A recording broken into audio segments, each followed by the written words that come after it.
తెలంగాణ స్వరాష్ట్రం కోసం ఉద్యమించినటువంటి ఉద్యమకారులకి కాంగ్రెస్ ప్రభుత్వం మేనిఫెస్టోలో చాలా అంశాలను అయితే పొందుపరిచింది. ఇక కొన్ని అంశాలను నెరవేర్చేటువంటి ప్రయత్నం అయితే చేసింది. ఇంకా చాలా అంశాలు అయితే పెండింగ్లో ఉన్నాయి. ఇక ఇదే అంశం పైన అప్పటి జేఏసీ చైర్మన్, ప్రస్తుత టీజేఎస్ అధ్యక్షుడు ప్రొఫెసర్ కోదండరామ్, తెలంగాణ ఉద్యమకారుడు మంత్రి పొన్నం ప్రభాకర్ని అయితే కలిశారు. అసలు ఎలాంటి డిస్కషన్ జరిగాయి, ప్రభుత్వం నుంచి ఎలాంటి సంకేతాలు వచ్చాయి అడిగి తెలుసుకుందాం. మనతో పాటుగా ప్రొఫెసర్ కోదండరామ్ ఉన్నారు. సార్ నమస్తే. నమస్తే. తెలంగాణ ఉద్యమకారులు మీ పైన చాలా నమ్మకం పెట్టుకున్నారు, చాలా భరోసా కూడా కోదండరామ్ నుంచి వస్తుందని ఆశిస్తూ ఉన్నారు. మీరు పొన్నం ప్రభాకర్ని కలవడం జరిగింది. ఎలాంటి చర్చలు జరిగాయి తెలంగాణ ఉద్యమకారులకు సంబంధించి? వాస్తవానికి గవర్నమెంట్తో చర్చలు అనేవి మొన్ననే మొదలు కాలేదు, అంతకుముందు కూడా జరిగినాయి. మేమందరం కలిసి పొన్నం ప్రభాకర్ గారికి ఒక విజ్ఞాపన పత్రం ఇవ్వటానికి వెళ్ళినాం, ఉద్యమకారుల సంఘాలన్నీ కలిసి. ఓకే. అనుకోకుండా ఆయన కౌన్సిల్ దగ్గరికి రమ్మనంటే అక్కడికి వెళ్ళినాం. అక్కడ మహేష్ కుమార్ గౌడ్ గారు కూడా ఉండే. ఇద్దరు కలిసి ఉద్యమకారులకు విజ్ఞాపన పత్రం తీసుకున్నారు. దీన్ని విస్మరించడానికి వీల్లేదు, తప్పకుండా వీరికి న్యాయం చేయాల్సిందే అనే విషయాన్ని వాళ్ళు అంగీకరించారు. అంతేకాదు ఆ విషయంపై మహేష్ కుమార్ గౌడ్ గారు కౌన్సిల్లో కూడా మాట్లాడారు. దాని తర్వాత వీరిని వివేక్ వెంకటస్వామి గారిని కలిసినాం. వారు కూడా హామీ ఇచ్చిండ్రు, న్యాయం చేయాల్సిందే, మేము మా వంతు ప్రయత్నం చేస్తామని. ఆ తర్వాత వారు చర్చించటమే కాదు, మేము కూడా గవర్నమెంట్కు డైరెక్ట్గా ఈ విషయాలను చేరవేస్తూ వచ్చినాం. చివరికి ఒక కమిటీ వేయటానికైతే ఒప్పుకున్నారు అందరు కలిసి. అయితే ఆ కమిటీకి సంబంధించిన విధి విధానాలు ఎట్లుండాలనేది మాట్లాడటానికి మళ్ళీ ఒకసారి అందరం కలిసి వెళ్ళినాం. స్థూలంగా మేము చెప్పింది ఏంటంటే, గతానికి ఇప్పటికి ఈ ప్రభుత్వానికి మధ్య ఒక తేడా ఉంది. గత ప్రభుత్వం ఏమో ఒక్కడే ఉద్యమకారుడు, ఆయన వల్ల తెలంగాణ వచ్చింది అనుకుంటే, ఈ గవర్నమెంట్ ఏమో అనేక మంది తెలంగాణ ప్రజల పోరాటాల వల్ల ఈ రాష్ట్రం ఏర్పడ్డది, వాళ్ళ యొక్క త్యాగాలను గుర్తించవలసిందే అని భావిస్తున్నది. అందువల్లనే ఎన్నికల సమయంలో ఉద్యమకారులకు న్యాయం చేకూర్చడానికి పలు విషయాలను మేనిఫెస్టోలో జోడించడం జరిగింది. అయితే మేము ఏమన్నామంటే, దాని అమలుకు కృషి చేయాలి కదా అని అడిగితే, దానికి వాళ్ళు కమిటీ వేసి ఈ ఉద్యమకారులను గుర్తించటం, ఆ ఉద్యమకారుల సంక్షేమానికి కార్యక్రమాలను ప్రతిపాదించటం, ఈ రెండు అంశాలతో కమిటీ వేసి నిర్దిష్ట కాలపరిమితిని విధిస్తే బాగుంటుంది అని అన్నాం. దానికి వారు కూడా ఒప్పుకున్నారు. తర్వాత మళ్ళొకసారి నేను అద్దంకి దయాకర్ కలిసి ఈ విషయం కొంచెం వేగవంతం చేయండి, కొంత ఉద్యమంతో సంబంధం ఉన్న పెద్దల్ని, గవర్నమెంట్లో ఉన్న వాళ్ళ సహజంగానే వాళ్ళు ఎవరిని వేస్తారనేది అది గవర్నమెంట్కు సంబంధించిన విషయము కాబట్టి, ఉద్యమంతో సంబంధం ఉన్న వాళ్ళని దృష్టిలో పెట్టుకొని కమిటీని ఒకదాన్ని ఏర్పాటు చేస్తే బాగుంటుంది అని మేము వారికి సూచన చేసినాం. వారు దానికి అంగీకరించారు. ఇప్పుడు ఇక కమిటీకి సంబంధించిన ప్రకటన రావాల్సి ఉంది. బహుశా తొందరలోనే ఆ ప్రకటన వస్తుందని మేమందరం కూడా ఆశతో ఎదురు చూస్తున్నాం. బడ్జెట్ సమావేశాలు జరుగుతూ ఉన్నాయి. ఈ బడ్జెట్ సమావేశాలలో ఉద్యమకారులకు సంబంధించి ఏదైనా బడ్జెట్ పెట్టేటువంటి అవకాశం మీద ఏమైనా మాట్లాడారా? అక్కడ ఈ విషయాలన్నీ మేము ప్రస్తావించలేదు, ఎందుకంటే నిర్ణయం జరిగితే దానికి కేటాయింపులు చేయటం కష్టమైంది ఏం కాదు. రెవెన్యూ డిపార్ట్మెంట్కు ఉండే పద్ధతుల్లో నుంచి దీనికి కూడా కొంత డైవర్ట్ చేయటానికి కూడా అవకాశం ఉంటుంది. కాబట్టి ఏదైనా ముందు నిర్ణయం జరగాలి, కమిటీ వేయాలి, ఉద్యమకారులను గుర్తించాలి, ఈ పని కొంత వేగవంతం చేయగలిగితే బాగుంటుంది అనేది అందరి అభిప్రాయం. ఎఫ్ఐఆర్ అనేటువంటి అంశాన్ని ఖచ్చితంగా పొందుపరుస్తారనేటువంటి వినికిడి కూడా ఉంది. ప్రధానంగా తెలంగాణ ఉద్యమంలో పాల్గొన్నాడు అని చెప్పడానికి, తెలంగాణ ఉద్యమంలో గట్టిగా ఉన్నాడు అని చెప్పడానికి ఎఫ్ఐఆర్ అనేది ప్రామాణికంగా తీసుకుంటారని చెప్తా ఉన్నారు. ఇలాంటి గైడ్ లైన్స్ ఏమైనా ఇవ్వబోతుంది అనుకోవచ్చా? అది తెలియదు. ఎఫ్ఐఆర్ అనేది ఎందుకు వస్తున్నదంటే, ప్రజాపాలన సందర్భంగా దరఖాస్తులు అడిగినప్పుడు ఎఫ్ఐఆర్ అడిగింది ప్రూఫ్గా, కాబట్టి అట్లా ఎఫ్ఐఆర్ అడుగుతారు అనేది అట్లా అందరికీ ఒక అభిప్రాయం ఏర్పడిపోయింది. ఏం చేస్తారు అనేది కమిటీ ఏర్పడితే కమిటీ ఆ విధి విధానాలన్నింటినీ కూడా గైడ్ లైన్స్ను కమిటీ ఫైనల్ చేస్తుంది. కాబట్టి ముందుగా జరగవలసింది ఏంటంటే కమిటీ ఏర్పాటు. ఓకే. తెలంగాణ ఉద్యమంలో పాల్గొన్నటువంటి వాళ్లకు అంటే ఏమి ఇస్తే బాగుంటుంది అనుకుంటా ఉన్నారు? 250 గజాలు అని చెప్పారు, ఆ తర్వాత ఏదో పింఛన్ల గురించి అని అన్నారు. జార్ఖండ్ లాగా చాలా ఇవ్వాలంటే ఉంటుంది కోరిక. ఏదన్నా జార్ఖండ్లో ఇచ్చిండ్రు, ఉత్తరాఖండ్లో yes. ఇచ్చిండ్రు. Mm. కాబట్టి అక్కడ ఏం చేసిండ్రో మళ్ళీ ఒకసారి ఆ జీవోలు చూడాలి.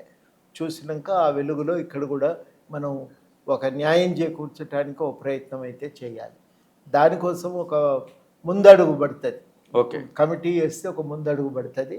ఆ కమిటీ ఏర్పాటు కావాలని మేము అందరం కూడా కోరుకుంటాం. తెలంగాణ అమరుల స్మృతి చిహ్నం అని గత ప్రభుత్వము సెక్రటరియట్ ముందు ఏర్పాటు చేసింది. దాన్ని ఇప్పటికీ ఓపెనింగ్ చేయలేదు. దాంతో పాటుగా దాని కనీసం వర్కులు ఇంకొక 5-10% మిగిలి ఉన్నాయి. వాటిని పూర్తి చేస్తే బాగుంటుందని చెప్తా ఉన్నారు.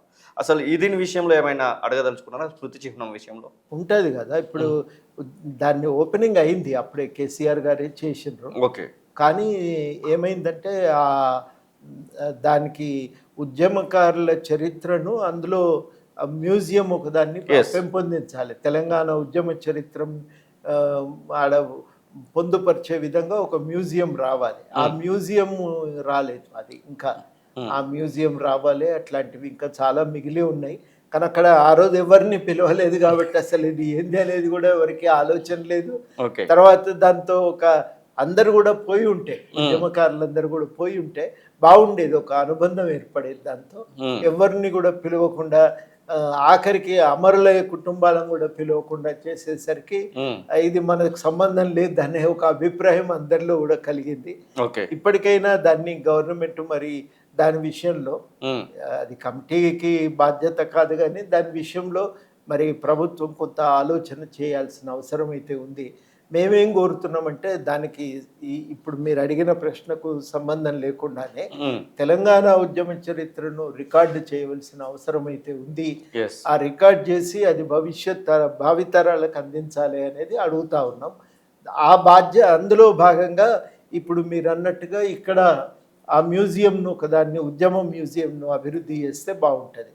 అది దీనికి సంబంధం లేకుండానే విడిగా ఆ ప్రతిపాదన గవర్నమెంట్కు ముందుకు చాలా సార్లు వచ్చింది. ఇప్పుడు కూడా ఆ ప్రతిపాదన గవర్నమెంట్ ముందు ఉన్నది. మీరు కూడా ఒకసారి విజిట్ చేయొచ్చు. 4 అంతస్తులు అని చెప్తా ఉన్నారు, 7 అంతస్తులు అని చెప్తా ఉన్నారు. ఇప్పటి వరకు చూడలేదు, దాన్ని చూడాలి ఒకసారి వెళ్ళి. ఓకే సార్, ఈ యుద్ధం నడుస్తూ ఉంది, ఇరాన్ అలాగే ఇజ్రాయెల్ అమెరికాకు సంబంధించినటువంటి ఈ యుద్ధం పైన ఒక రౌండ్ టేబుల్ సమావేశాన్ని కూడా ఏర్పాటు చేసినట్టు. అసలు మీరేమనుకుంటా ఉన్నారు యాజ్ ఏ రాజకీయ సంబంధించి, అంటే ప్రధానంగా ఒక ప్రొఫెసర్గా మీరేం చెప్తారు ఈ యుద్ధం విషయంలో?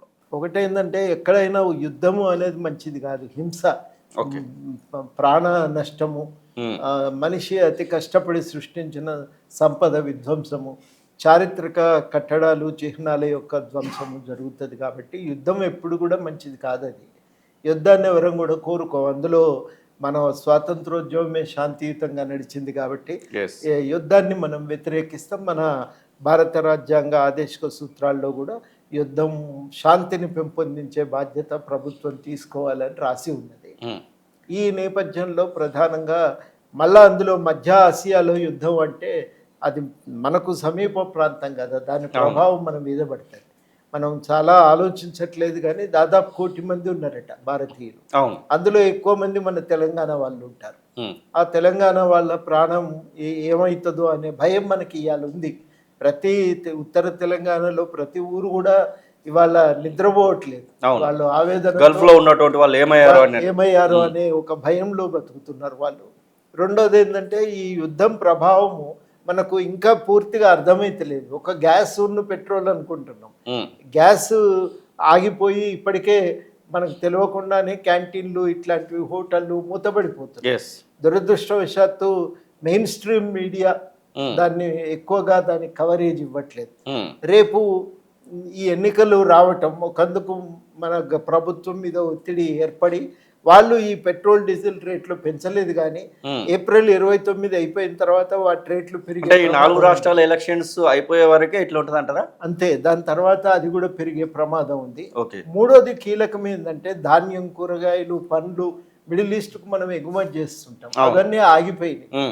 ఈ ఆగిపోవటంతో అంతర్గతంగా మార్కెట్ కూడా అతలాకుతలం అయిపోతుంది. వ్యవసాయ మార్కెట్లు కానీ అనేక వస్తువులు ఎగుమతి అవుతుంటాయి, అవన్నీ నిలిచిపోయాయి.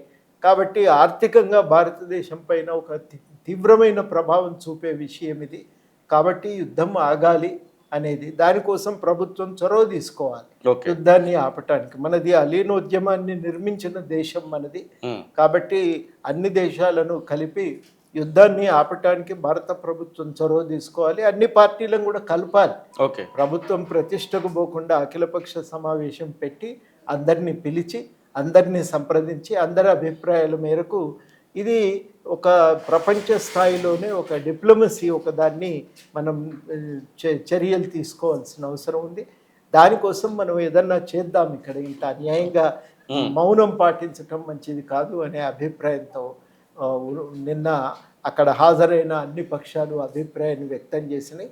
దానికోసం తప్పకుండా రేపు మళ్ళీ రేపే ఓకే కలిసి ఒక ప్రణాళిక వేసి కొంత ఈ ఆకాంక్షను వ్యక్తీకరించడానికి ప్రయత్నం చేయాలని నిర్ణయం తీసుకున్నాం. దాన్ని తప్పకుండా ఒక సీరియస్ ప్రయత్నం అయితే చేద్దామని అనుకున్నాం. ఇక్కడ కూడా అసెంబ్లీ తీర్మానం చేస్తే బాగుంటుందని కోరిక అందరూ వ్యక్తం చేసిండ్రు. ఓకే. ఆ ప్రయత్నం కూడా చేయవలసిన అవసరం ఉంది. దానికోసమే చాలా పని ఉంది వాస్తవానికి. ఓకే. నిన్న 1-2 చర్చల తర్వాత నిన్న మీటింగ్లో కొంత ఒక రూపానికి రావటం జరిగింది. ఓకే. కొంత చేయగలుగుతామనే విశ్వాసం కూడా పెరిగింది. కాబట్టి తప్పకుండా సీరియస్గా ఈ ప్రయత్నాన్ని ముందుకు తీసుకెళ్తాం. అందరి సహకారం ఉండాలి. ఇది కేవలం ఏ ఒక్క పార్టీగా చేయట్లేదు, పార్టీలకు అతీతంగా యుద్ధ వ్యతిరేక కమిటీ పేరుతోనే ఈ కార్యకలాపాలు నిర్వహిస్తున్నాం. అందరూ కూడా అర్థం చేసుకొని సహకరించాలని, ఈ శాంతిని పెంపొందించడానికి సహకరించి భారతదేశ ఆర్థిక వ్యవస్థ మనం కాపాడుకోవటానికి కూడా ఇది అవసరం. దాన్ని దృష్టిలో పెట్టుకొని సహకరించాలని కోరుతున్నాం. ఎస్, ప్రధానంగా అవుట్ సోర్సింగ్ ఉద్యోగులకు సంబంధించి 4 లక్షల మంది మీ దగ్గరికి కూడా చాలాసార్లు వచ్చిపోతా ఉన్నారు. వాళ్ళు ఏదో ధర్నా అంటే వాళ్ళు సమ్మె చేయబోతున్నట్టుగా ప్రకటిస్తూ ఉన్నారు 29 తారీఖు నుంచి. వాళ్ళ విషయంలో ఏం చెప్తారు సార్? అంటే వాళ్ళు అడుగుతున్న డిమాండ్లో ఒక న్యాయమైన డిమాండ్ ఏమున్నదంటే, ఇప్పుడు ఈ పని చేయడం ఏం లేదు, మధ్యలో కాంట్రాక్టర్ ఉంటాడు వీళ్ళ నెత్తి మీద. ఆ కాంట్రాక్టర్ వీళ్ళకి వచ్చే జీతంలోంచి కొంత తీసుకొని పోతాడు. ఇది వెట్టి కంటే ఇంకొకటి పేరు దీనికి మనం పెట్టే అవకాశమే లేదు. ఎందుకంటే పని చేయకుండా మన దగ్గర వెనకటికి దాదాలు హఫ్తా వసూలు చేసేది, దుకాణాల దగ్గర అక్కడ ఇక్కడ వసూలు చేసుకొని పోతుండేది. దీవార్ సినిమాలో చూస్తాం, అమితాబ్ బచ్చన్ తనకు వచ్చిన కూలీ తీసుకోవటానికి వస్తే అందులోకెళ్ళి కొంత శాతం పక్క డబ్బాలో వేయమంటారు, ఆయన తిరస్కరిస్తాడు, కొట్లాడతాడు. ఇది కూడా హఫ్తా వసూలు లాంటిది. పని చేయకుండా పెత్తనం చేసి పైసలు పని చేసిన జీతం తీసుకుపోవడం ఎంత దుర్మార్గం ఇది. ఇది పోవాలనే మేము చాలా రోజులుగా అడుగుతూ ఉన్నాం. తప్పకుండా ఈ డిమాండ్ సాధన కోసం ప్రయత్నం ఎవరు చేసినా సహకరిస్తాం. ఆ డిమాండ్ సాధన కోసం మా వంతు ప్రయత్నం కూడా నా తరఫున కానీ తెలంగాణ జనసమితి తరఫున కానీ సీరియస్గా కొనసాగిస్తాం. Okay sir, thank you so much. ఇది ప్రొఫెసర్ కోదండరామ్ చెప్తున్న మాటలు. మొత్తం మీద తెలంగాణ రాష్ట్రంలో ఉద్యమం కోసం పనిచేసినటువంటి వారందరికీ కూడా న్యాయం జరిగే విధంగా మా యొక్క కార్యాచరణ కొనసాగుతుందనే మాటను చెప్తున్నాయి. ఇక యుద్ధానికి సంబంధించినటువంటి అంశాన్ని కూడా వివరిస్తున్న పరిస్థితి. కెమెరా పర్సన్ అజర్తో శ్రీనివాస్, తొలి వెలుగు, హైదరాబాద్. అసలైన తొలి వెలుగు. ఫాలో వాట్సాప్ @తొలి వెలుగు official.